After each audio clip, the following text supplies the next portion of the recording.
Hello दोस्तों, hi friend.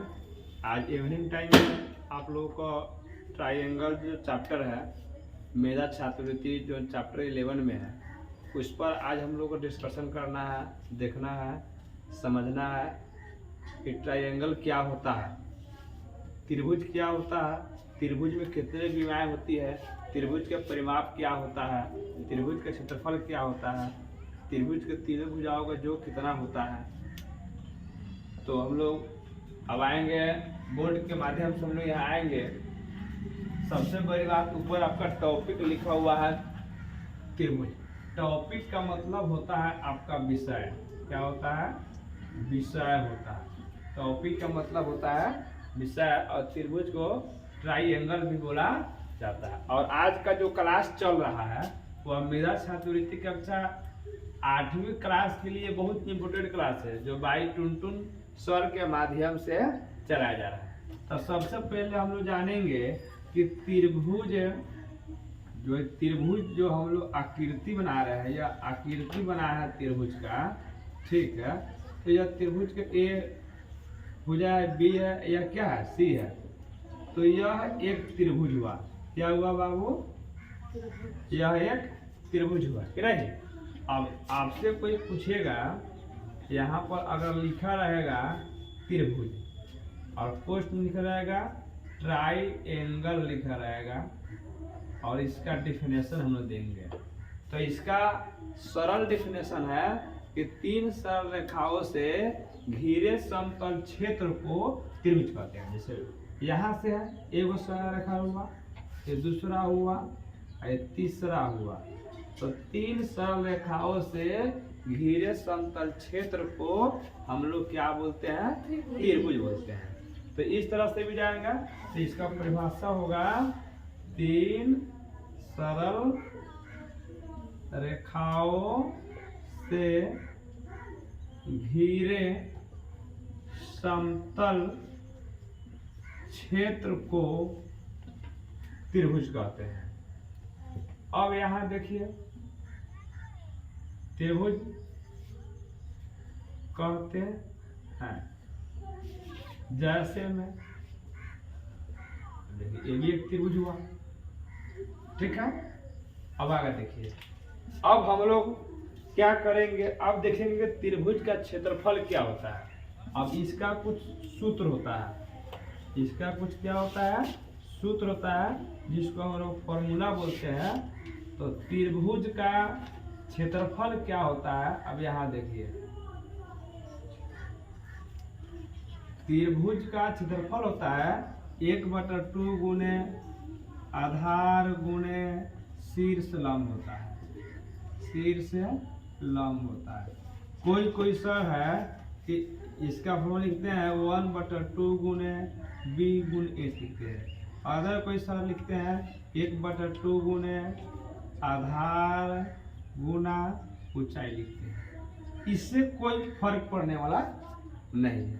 यह सब जो भी है, यह त्रिभुज का ही क्षेत्रफल का फॉर्मूला है, जो 1/2 गुने आधार गुने शीर्ष लंब होता है, या 1/2 गुने बी गुने एच बोलते हैं, या 1/2 गुने आधार गुने हम लोग क्या बोलते हैं, ऊंचाई हम लोग बोलते हैं। अब त्रिभुज में भी अलग अलग त्रिभुज होता है। एक होता है समबाहु त्रिभुज। एक क्या होता है?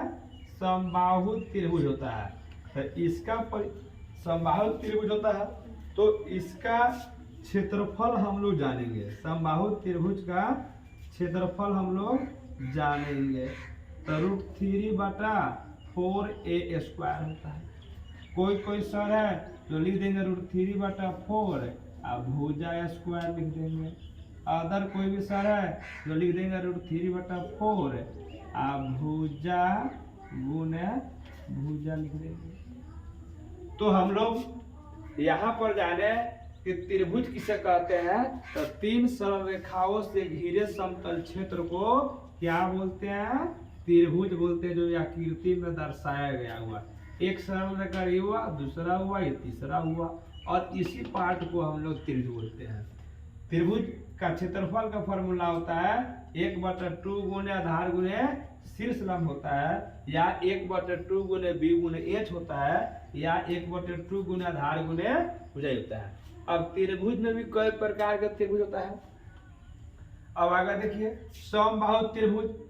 तो समबाहु त्रिभुज का क्षेत्रफल होता है, जिसको हम लोग एरिया के नाम से जानते हैं, वह है √3/4a², जो √3/4 ये भुजा स्क्वायर बोल सकते हैं, √3/4 भुजा गुने भुजा हम लोग बोल सकते हैं। चलिए अब नेक्स्ट हम लोग यहाँ स्पेस की तो बहुत कमी है और बोर्ड भी सीमित रूप में है, तो हम लोग जो भी वर्क करेंगे उसको क्लीन करके करेंगे। अगर बोर्ड पूरा फुल फिलअप हो जा रहा है तो फिर साफ करेंगे और फिर हम लोग आगे बनाएंगे। अब हम लोग जानेंगे 3 नंबर में कि समबाहु त्रिभुज का ऊंचाई क्या होता है। समबाहु त्रिभुज का ऊंचाई को हम लोग 1 से सूचित करते हैं। अब ऊंचाई देखिए इसका होता है √3/2a होता है, या √3/2 भुजा होता है। तो यह सब क्या है, समबाहु त्रिभुज के ऊंचाई। अगर हमको समबाहु त्रिभुज में भुजा मालूम हो तो समबाहु त्रिभुज का हम लोग क्या निकाल सकते हैं, ऊंचाई निकाल सकते हैं। एक और देखिए त्रिभुज का क्षेत्रफल का फॉर्मूला क्या होता है। त्रिभुज का क्षेत्रफल बराबर होता है आपका √S × S - a होता है, S - b होता है और S - c होता है। अब आ जाइए, यह जो फॉर्मूला होता है, जो हीरोन के सूत्र वाला जो फॉर्मूला है, यह कौन फॉर्मूला है, हीरोन के सूत्र वाला फॉर्मूला है। हीरोन के सूत्र से जब त्रिभुज के क्षेत्रफल निकालते हैं तो रूट में S × S - a, S - b, S - c लगाते हैं। अब नेक्स्ट देखिए त्रिभुज का हम लोग जानेंगे परिमाप बराबर। परिमाप का मतलब होता है परिमिति।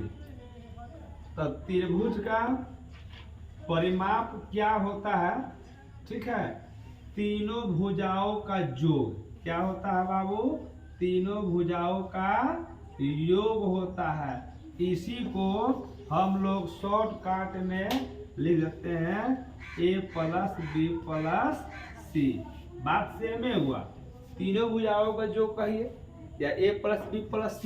a + b + c का मतलब होगा तीनों भुजाओं को जोड़ देना है। जोड़ने का मतलब ऐड कर देंगे, जो आएगा वह त्रिभुज का परिमाप आएगा। नेक्स्ट आगे आपको 6 नंबर में मिलेगा कि अर्ध परिमाप। अब अर्ध परिमाप भाई, अब इसमें अर्ध परिमाप का मतलब होता है a + b + c/2 होता है। त्रिभुज का परिमाप निकाल कर 2 से जब भाग देते हैं तो वह आपका क्या निकलता है, अर्ध परिमाप निकलता है। ठीक है, तो आज हम लोग इस वीडियो में हम लोग चर्चा कर लिए त्रिभुज के बारे में कि त्रिभुज किसे कहते हैं कि नहीं, त्रिभुज का क्षेत्रफल की चर्चा कर लिए, उसके परिभाषा की चर्चा कर लिए, उसका परिमाप का, अर्ध परिमाप का, समबाहु त्रिभुज का, समबाहु त्रिभुज की ऊंचाई की चर्चा कर लिए। ठीक है, तो आज का वीडियो में आपको इतना ही मिला। नेक्स्ट वीडियो कल इसी चैप्टर से आगा आपको कल मिलेगा। अगर आपको यह पढ़ाई या स्टडी अगर अच्छा लगा होगा तो आप मेरे चैनल को सब्सक्राइब कीजिएगा, व्यू बढ़ाइएगा और अपने सर को प्यार मोहब्बत दीजिएगा। इसी के साथ जय हिंद और जय भारत।